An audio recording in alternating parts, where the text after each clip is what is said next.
వేలు ఎదుటివారి వైపు చూపిస్తే మిగతా 4 వేలు మన వైపే చూపిస్తాయి కదా. ఈ మాత్రం లాజిక్ బీఆర్ఎస్ నేతలు మర్చిపోతున్నారు. ఇప్పుడు తెలంగాణ రాష్ట్ర గీతం చుట్టూ ప్రశ్నలు సంధిస్తున్నవారు చెప్పాల్సింది చాలా ఉంది. సమాధానం ఇవ్వాల్సిన ప్రశ్నలు అలానే ఉండిపోయాయి.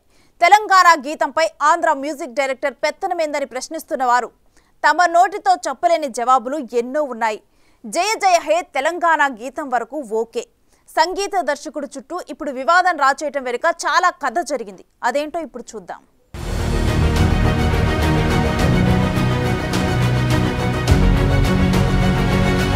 ఒక వివాదం సృష్టించాలంటే చిటికలో పని. ఇప్పుడు కాంగ్రెస్ ప్రభుత్వ హయాంలో ప్రజాస్వామ్యం కాస్త ఎక్కువగా ఉందన్న ఉద్దేశంతో వివాదాలు సృష్టించే వారి సంఖ్య పెరుగుతోంది. అందుకు నిదర్శనం తెలంగాణ రాష్ట్ర గీతం జయ జయ హే తెలంగాణ మ్యూజిక్ కంపోజిషన్ కథే. పాట రాసింది అందశ్రీ, తెలంగాణ వాగ్గేయకారుడు, ఇక్కడి కట్టు బొట్టు సంస్కృతి సంప్రదాయం తెలిసిన వ్యక్తి, పోరాటం పౌరుషం చూసిన వ్యక్తి. సో గీత రచయితగా తెలంగాణకు ఏం కావాలో ఆ పదాలను పేర్చారు. కానీ మ్యూజిక్ డైరెక్టర్ ఎంఎం కీరవాణిని ఎంపిక చేయటంపై కొంతమంది, ముఖ్యంగా బీఆర్ఎస్ నేతలు ప్రశ్నల వర్షం కురిపిస్తున్నారు. తెలంగాణలో ప్రతిభ ఉన్న సంగీత దర్శకుడే దొరకలేదా అన్న చర్చను పెంచుతున్నారు.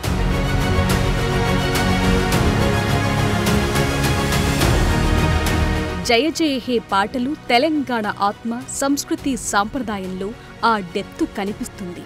ఇక స్వరకల్పన అన్నది ప్రాంతాలకతీతం. పలానా వారే చెయ్యాలని లేదు. నిజానికి కీరవాణి ఎంపిక పెద్ద ఆశ్చర్యపరిచే విషయం కూడా కాదు. ఇప్పుడున్న వాళ్లలో top most senior most talented music director, Oscar సాధించారు కూడా. ఎవరైనా సరే ఇలాంటి పాట విషయంలో పెద్ద మ్యూజిక్ డైరెక్టర్నే పెట్టుకుంటారు. అయితే ఇది నాటు పాట కాదని, తెలంగాణ వాళ్లే సంగీతం కూడా ఇస్తే ఆ ట్యూన్ కు మరింత తెలంగాణ ఆత్మ జోడించినట్లు అవుతుందని వాదనను వినిపిస్తున్నారు.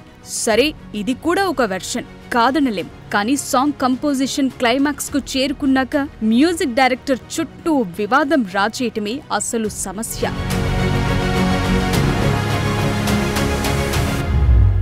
కళలకు హద్దులు సరిహద్దులుండవు. గీత రచయిత నిక్కార్సైన తెలంగాణ బిడ్డ అందశ్రీ. ఆయనకు 10 ఏళ్లు కనీసం గుర్తింపు కూడా లేదు.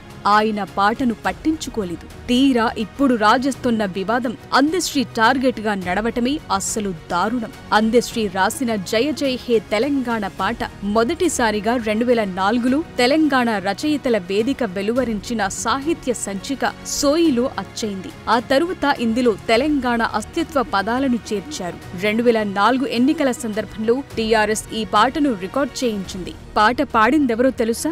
సింగర్ రామకృష్ణ. కేసీఆర్ పట్టుబట్టి మరీ ఈయనతోనే పాడించారు. మరి ఈయనదెక్కడో తెలుసా? ఆంధ్ర ప్రాంతం. మరి ఉద్యమం తీవ్ర స్థాయిలో నడుస్తున్న ఆ టైంలో ఆంధ్ర ప్రాంత వ్యక్తితో జయ జయ హే పాట పాడించటంపై జవాబు ఉందా? మరి రాష్ట్ర గీతంగా మారిన జయ జయ హే తెలంగాణ పాట చుట్టూ జరిగిందేంటంటే, తాజాగా CM Revanth Reddy music director MM కీరవాణిని ఆయన మ్యూజిక్ స్టూడియోలో భేటీ అయ్యారు. జూన్ 2న తెలంగాణ రాష్ట్ర ఆవిర్భావ వేడుకల్లో ఈ గీతాన్ని ఆవిష్కరించనున్నారు. సుమారు 6 నిమిషాల నిడివి ఉండి ఇప్పటికీ ప్రాచుర్యం పొందిన గీతాన్ని అలాగే ఉంచి స్వరకల్పన చేస్తున్నారు. దీంతో పాటు అధికారిక కార్యక్రమాల్లో ఆలోపనకు వీలుగా 60 నుంచి 90 సెకండ్లకు ఈ పాటను కుదించారు. ప్రధాన గీతంలోని ప్రాధాన్యం తగ్గకుండా నిడివిని అందశ్రీ తగ్గించే పనిలో ఉన్నారు. ఈ రెండింటికి మ్యూజిక్ కంపోజిషన్ కీరవాణి చేశారు. తాను స్వరపరిచిన కొన్ని ట్యూన్లను కీరవాణి వినిపించగా సీఎం రేవంత్ రెడ్డి కొన్ని సవరణలు సూచించారు. ఆవిర్భావ దినోత్సవం నాటికి 2 రకాల గీతాల ట్యూన్లను రెడీ చేసే పనిలో కీరవాణి ఉన్నారు.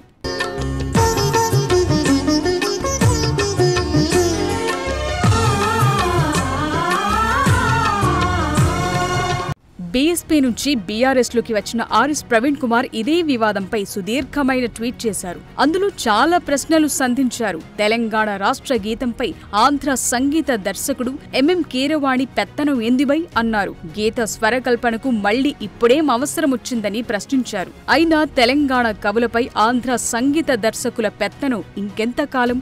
అది తెలంగాణ వచ్చి 10 ఏళ్లయ్యాక అంటూ ట్వీట్ చేశారు. తెలంగాణ 4 కోట్ల ప్రజల కలల ప్రతిరూపమని, ఒక రణ నినాదమని, ధిక్కార స్వరమని ఇలా చాలా చెప్పారు. అందశ్రీ ఇచ్చిన ఒరిజినల్ ట్యూన్తోనే ఈ గీతాన్ని యావత్ తెలంగాణ ఆనాడు ఆలపించిందన్నారు. ఇలా చాలా చెప్పారు. అందశ్రీ అమాయకుడు, నిస్సహాయుడని, అందుకే మౌనంగా కూర్చున్నాడంటూ రాసుకొచ్చారు. మరి ఇన్ని రోజులు అందశ్రీని ఆయన రాసిన పాటను దూరం పెడితే ఏం చేశారన్న ప్రశ్నలకు ఆర్ఎస్పీ దగ్గర సమాధానం ఉందా అని ప్రశ్నలు పెరుగుతున్నాయి. కీరవాణి అనే గొప్ప ఎవరైతే మ్యూజిక్ డైరెక్టర్ ఉన్నాడో మీ అందరికీ తెలుసు, ఇంటర్నేషనల్ అవార్డీ.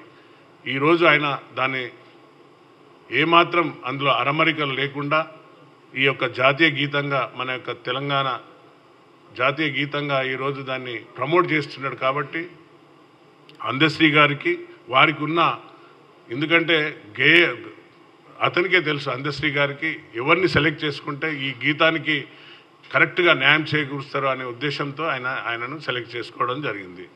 దానిపైన ఈయన కామెంట్ చేస్తున్నాడు. ఒకసారి నువ్వు ఆత్మవిమర్శ చేసుకో. ఆర్ఎస్ ప్రవీణ్ కుమార్, 10 ఏళ్లలో ఉన్నప్పుడు నువ్వు ఏం చేసినావు?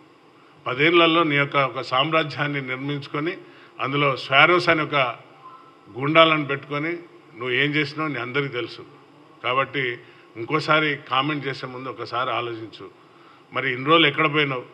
జయ జయ హే తెలంగాణ గేయానికి సంగీతాన్ని అందించే బాధ్యతను రాష్ట్ర ప్రభుత్వం కీరవాణికి అప్పగించడంపై తెలంగాణ సినీ మ్యూజిషియన్స్ అసోసియేషన్ విమర్శించింది. తెలంగాణ ప్రజల ఆత్మ గౌరవానికి ప్రతీక అయిన జయ జయ హే తెలంగాణ గేయానికి సంగీతం అందించే బాధ్యత పొరుగు రాష్ట్రానికి చెందిన కీరవాణికి ఇవ్వటం చారిత్రక తప్పిదమవుతుందని టీసీఎంఏ నేతలు సీఎం రేవంత్ రెడ్డికి బహిరంగ లేఖ రాశారు. సో ఈ ఇష్యూపై పెద్ద ఎత్తునే డిబేట్ జరుగుతోంది. సోషల్ మీడియాలో అయితే ఈ వివాదంపై 2 గ్రూపులుగా విడిపోయి మరీ పోస్టులు పెడుతున్నారు. కొందరు కీరవాణికి సపోర్టుగా నిలిస్తే ఇంకొందరు వ్యతిరేకిస్తున్నారు. అందశ్రీని అద్దశ్రీ అన్నదాకా డైలాగులు పెంచుతున్నారు. నిజానికి కీరవాణి గత 40 ఏళ్లుగా హైదరాబాద్లోనే ఉంటున్నారు. ఎన్ని సంవత్సరాలు తెలంగాణలో ఉంటే తెలంగాణ పౌరుడిగా గుర్తింపు ఉంటుందని సోషల్ మీడియాలో కొందరు అడుగుతున్నారు. ఓట్ల కోసం ఆంధ్ర ప్రాంతం వాళ్లు కావాలి గాని పాట కోసం వద్దా అని ప్రశ్నిస్తున్నారు ఆ వర్గం నెటిజన్లు. తెలంగాణ రాష్ట్ర గీతంపై కీరవాణి ట్యూన్ చుట్టూ వివాదం, డిబేట్ పెరుగుతుండటంతో సీఎం రేవంత్ రెడ్డి స్వయంగా రియాక్ట్ కూడా అయ్యారు. తెలంగాణ రాష్ట్ర గీతం రూపకల్పన బాధ్యతలు అందశ్రీకి ఇచ్చామని, అందశ్రీ ఎవరిని ఎంచుకుని పాట స్వరకల్పన చేస్తారనేది ఆయన ఇష్టమన్నారు. ఏ సంగీత దర్శకుడిని పెట్టి ట్యూన్ చేయాలనేది తన పని కాదని క్లారిఫికేషన్ ఇచ్చారు. రాష్ట్ర గేయ రూపకల్పన బాధ్యతంతా అందశ్రీదేనని, ఇక తెలంగాణ చిహ్న రూపకల్పన నిజామాబాద్ వ్యక్తికి ఇచ్చామని ముఖ్యమంత్రి స్పష్టం చేశారు. కీరవాణి వ్యవహారంతో తనకు ఎలాంటి సంబంధం లేదని క్లియర్ కట్ గా చెప్పేశారు. సో ఒక ఎపిసోడ్ ముగిసింది.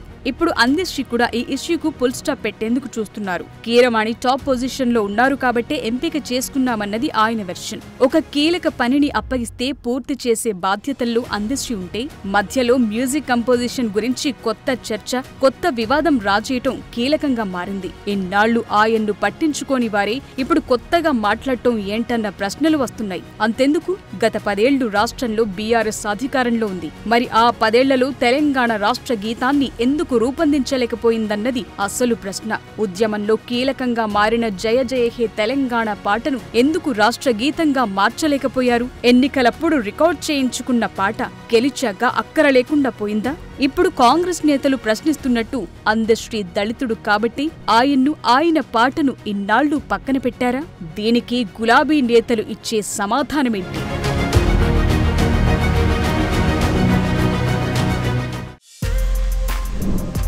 For more videos like this, subscribe Big TV channel.